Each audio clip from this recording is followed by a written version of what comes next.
అబ్రాహాముకు దేవుడు వాగ్దానాన్ని స్థిరపరిచాడు, వాగ్దానం చేశాడు. అబ్రాహాముతో దేవుడు వాగ్దానం ఇచ్చాడు. వాక్యము ఏమని జ్ఞాపకం చేయబడుతుంది అంటే, దేవుడు అబ్రాహామునకు వాగ్దానము చేశాడు. వాగ్దానములో తను చెప్పేది ఏమిటంటే, ఒకటి, నేను నిన్ను ఆశీర్వదించెదను. రెండోది, నిశ్చయముగా నిన్ను విస్తరింప చేస్తాను. 15వ వచనం, ఆ మాట నమ్మి అతడు ఓర్పుతోనూ సహించి ఆ వాగ్దాన ఫలము పొందెను. దేవునికి స్తోత్రం. ఇక్కడ మనం చూసినప్పుడు జ్ఞాపకము చేస్తూ ఆయన అంటున్నాడు, ఏమని జ్ఞాపకం చేయబడుతుంది అంటే, దేవుడు అబ్రహాముకు వాగ్దానం చేశాడు. చేసినప్పుడు ఆయన ఏమన్నాడంటే, ఒకటి, నేను నిన్ను ఆశీర్వదించాను. రెండోది, నిశ్చయముగా నిన్ను విస్తరింపచేయాలి అని చెప్పాడు.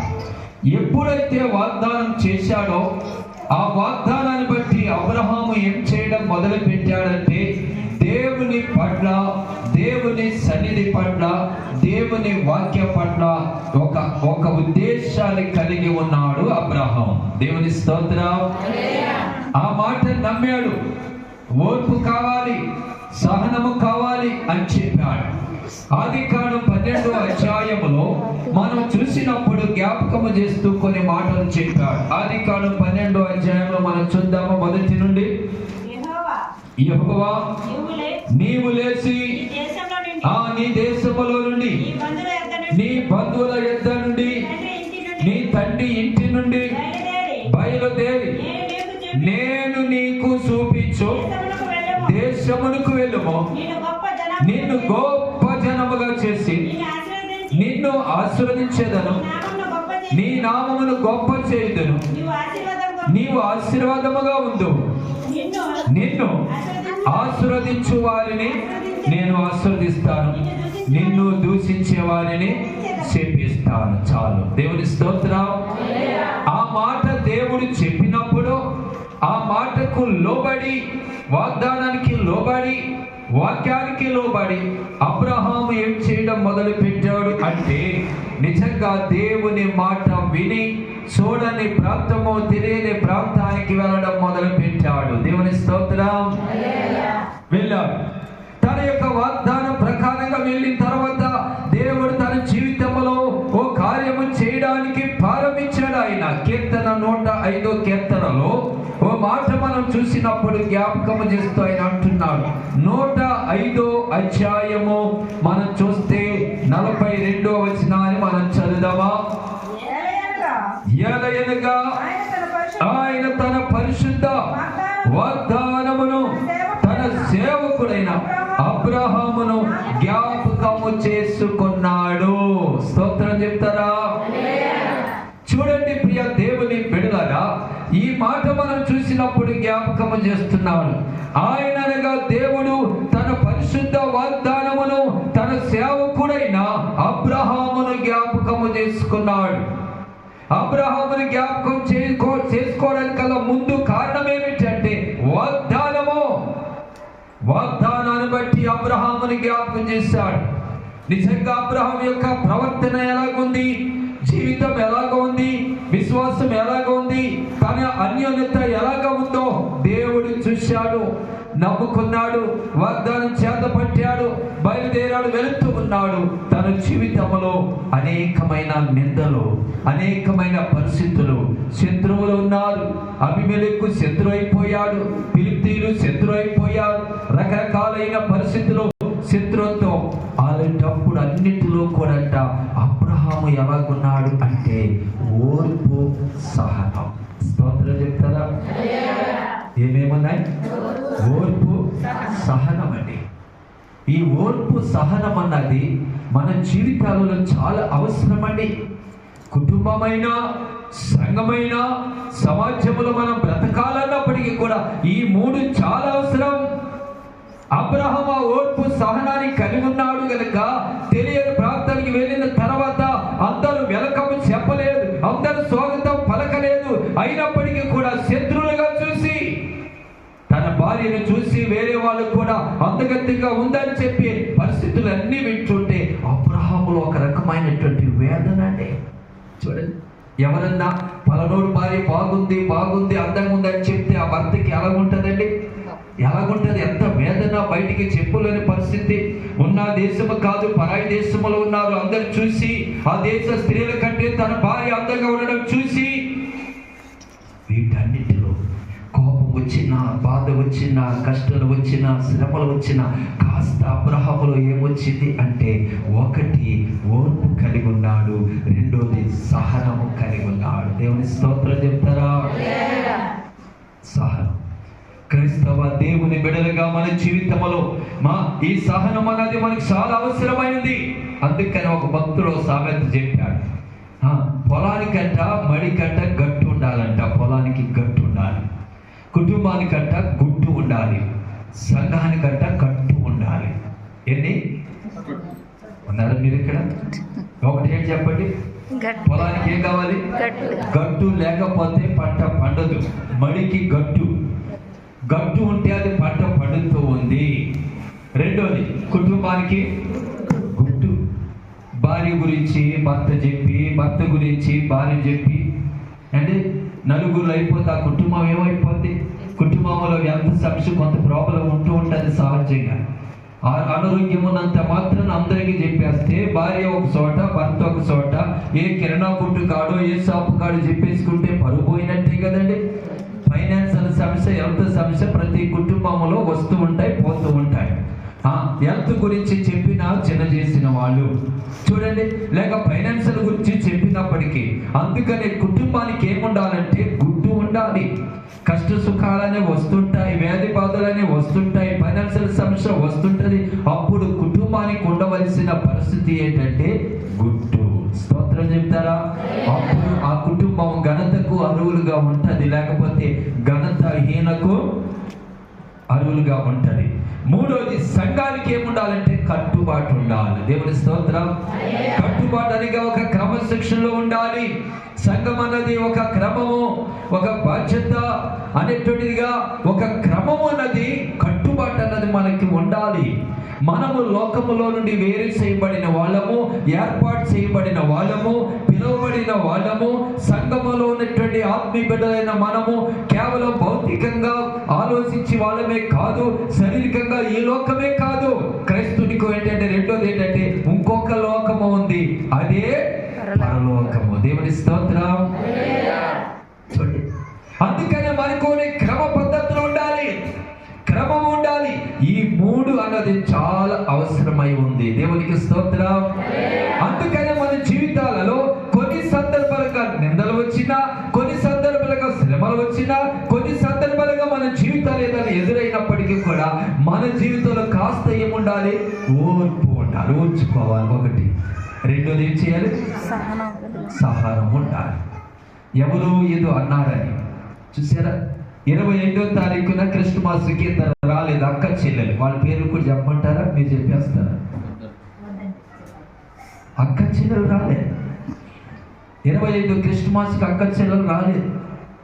రాకపోతే ఎందుకు రాలేదమ్మా అని ఫోన్ చేస్తే ఆమె అంటుంది, ఏమి లేదు నాన్నగారు, ఏమి లేదు నాన్నగారు అన్నారు. ఏమైందమ్మా పరిస్థితి, అది ఎందుకు రాలేదు అని చెప్తే ఫోన్లో మాట్లాడితే అప్పుడు వాళ్ళు అంటున్నారు ఫోన్ చేసి, ఏమన్నా ఏం కాలేదు కానీ మీరు ఎవరిని ఏం అడగదు కానీ జనవరి 1st వచ్చేస్తాములే అన్నారు. అసలు ఎందుకు ఈ పరిస్థితి అని చెప్పి కాస్త కొంచెం నేను ఎంక్వైరీ చేస్తే నాకు అర్థమైంది ఏంటంటే వారు ఏమనుకున్నారంటే పని చేయడానికి పిలవలేదంట. ఏం చేయడానికి అంటే సంఘంలో బంట్రోతులు ఏమని ఉంటారా మీరు చెప్పండి? బంట్రోతు పని ఏంటి? పిలిచే పని. మీరేమని పెట్టుకున్నారా బంట్రోతుకి నెలకి ఎంత ఇస్తామని? సంఘములో ఏదైనా పండుగ అని తెలిసినప్పుడు ఆ పండుగలో పని చేయాలని తెలియదు. ఏ రోజు వీలు పడినోడు ఆ రోజు వెళ్తాడు, రెండో రోజు, ఫస్ట్ రోజు, సెకండ్ రోజు. అలాగని వాళ్ళు వస్తారనుకుంటే మమ్మల్ని పిలవలేదు కనుక ఏర్పాటు చేస్తారో చూద్దాం అన్నట్టుగా వాళ్ళు ఏం చేశారంటే కాస్త అక్క చెల్లెలు దూరంగా ఉన్నారు. వీళ్ళు అనుకున్న దానికంటే స్టేజీ వేసుకొని బయట వేసుకొని వాళ్ళు చాలా గ్రాండ్ చేశారు. దేవుని స్తోత్రం. దేవుని పని ఒకరు ఆగిపోతే ఆగిపోయేది కాదండి. దేవుడు తన పని ఎవరో ఒకరి ద్వారా తన పని చేయించగలిగినటువంటి వాడు. ఆ విషయాన్ని చూసినప్పుడు కాస్త ఓర్పు ఉండాలి కదా. పోనీ పని చేయడానికి వెళ్ళేది వాళ్ళు ఏర్పాటు చేస్తారు కదా, కదా, వినాలి కదా. చాలా దూర ప్రాంతం నుండి దైవజనులు స్పీకర్ వచ్చాడు కనుక వెళ్ళి వాక్యం వినాలని ఉండాలి ఉందా? చూసారండి, ఓర్పు లేకపోవడాన్ని, సహనం లేకపోవడాన్ని బట్టి ఉద్రేకపూర్వకంగా దేవుని సన్నిధిని పోగొట్టుకున్నాను. దేవుని స్తోత్రం. ఇప్పుడు నాకు కనబడాలంటే ఏమనుకున్నారంటే తల దించుకొని అంతకుముందు దూరంగా ఉండగానే వందనాలు చెప్పి నాన్నగారు, అయ్యగారు కూడా అన్నారు వాళ్ళు. మా నాన్న తర్వాత నాన్న అన్నట్టుగా నాన్నగారు అనేటటువంటి వాళ్ళు ఇప్పుడు కాస్త ఏం చేయవలసి వస్తుంది చెప్పలేంటి, పలకరించడానికి తల దించుకునే పరిస్థితి. మన జీవితాలలో కొన్ని పరిస్థితుల్లో చూస్తే ఓర్పు సహనం అన్నది ఎవరిలో కనబడుతుందంటే అబ్రహాములో. అయ్యో ప్రభుని వెంబడిస్తున్నాడు, దేవుడు గొప్పవాడు అంటున్నాడు, యోధ దేశంలో వచ్చేసాడు కానీ వీడికి పిల్లలే లేరు అని చెప్పి ఎన్ని నిందలండి, ఎన్ని అవమానాలండి. అలాంటప్పుడు కూడా ఓర్పు సహనము అన్నది ఎవరిలో కనబడిందంటే అబ్రహాములు. దేవునికి స్తోత్రం. అందుకని అంటున్నాడు, పరిశుద్ధ వాగ్దానమును బట్టి తన సేవకుడైన అబ్రహామును జ్ఞాపకము చేసుకున్నాడు. ఆ నింద రాయితుడిగా ఉండడాన్ని బట్టి, ఓర్పు కలిగి ఉండడాన్ని బట్టి, సహనాన్ని కలిగి ఉండడాన్ని బట్టి దేవుడు అబ్రహామును జ్ఞాపకం చేసుకొని వృద్ధాపమందన్న మాట నెరవేర్చాడు. దేవునికి స్తోత్రం చెప్తామా? రెండో వ్యక్తిని మనం చూద్దాం. బైబిల్లో నుండి మనం చూసినప్పుడు జ్ఞాపకం చేస్తున్నాడు. రెండో దినవృత్తాంతాల గ్రంథము 6వ అధ్యాయము 15వ వచనాన్ని చదువుదాం. రెండో దినవృత్తాంతాలు 6వ అధ్యాయము 15వ వచనాన్ని మనం చూసినప్పుడు జ్ఞాపకం చేస్తున్న మాట అంటున్నాడు. అమ్మా, నీ సేవకుడైన దావీదు అను నా తండ్రితో నీవు సెలవిచ్చిన మాట నెరవేర్చి ఉన్నావు. నీవు వాగ్దానమును చేసి ఈ దినమున కనపడునట్లుగా దానిని నెరవేర్చి ఉన్నావు. గట్టిగా స్తోత్రం చెప్దామా? దావీదు కుమారుడైన సొలొమోను అంటున్నాడు, ఏమంటాడంటే నీ సేవకుడైన దావీదు అనే నా తండ్రితో నీవు సెలవిచ్చిన మాటను నెరవేర్చున్నావు. నీవు వాగ్దానము చేసి ఈ దినమందు కనపరచబడినట్లుగా దానిని ఏం చేసావు అంటున్నాడు, నెరవేర్చావు. దావీదుతో వాగ్దానం చేశాడు. ఆ వాగ్దానమును గురించి కుమారుడైన సొలొమోను అంటున్నాడు, నువ్వు వాగ్దానం చేశావు, వాగ్దానము చేస్తే వాగ్దానం నెరవేర్చేవాడవు, వాగ్దానాన్ని జరిగించేవాడవు, వాగ్దాన ప్రకారంగా చేయగలిగిన వాడు కదా అని సొలొమోను జ్ఞాపకం చేస్తున్నాడు. మొదటి రాజులు 6వ అధ్యాయం 12వ వచనాన్ని కూడా మనం చదువుదామా? మొదటి రాజుల గ్రంథం 6వ అధ్యాయములో 12వ వచనములో మనం చూసినప్పుడు జ్ఞాపకం చేస్తున్న మాట అంటున్నాడు, ఈ మందిరమును నీవు కట్టించుచున్నావే,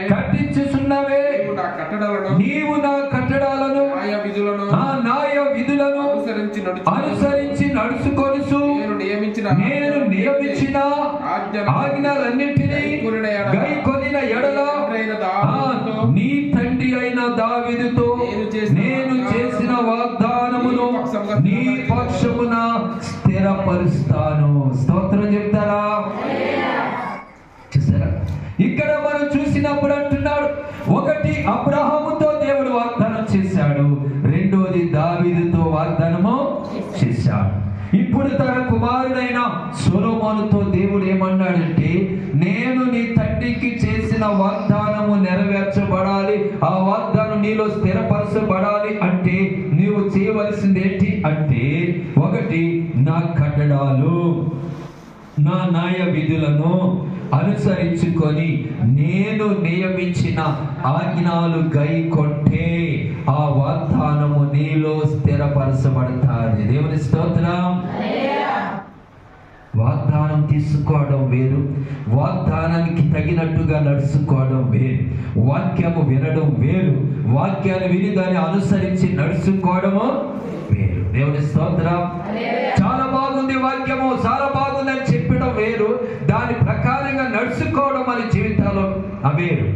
వాగ్దానం తీసుకున్నాం, వాగ్దానం ప్రకారంగా మన జీవితాలలో అదే అంటున్నాడు సొలొమోనా, నీ తండ్రికి నేను ఇచ్చిన వాగ్దానము నీలో నెరవేర్చబడాలి అనుకుంటే ఒకటి నీవు ఎలాగుండాలి అంటే, నా కట్టడాలను నా న్యాయ విధులను నా ఆజ్ఞలను గైకొని నడుచుకుంటే నీ తండ్రితో ఇచ్చిన వాగ్దానాన్ని నేను నీలో ఏం చేస్తాను?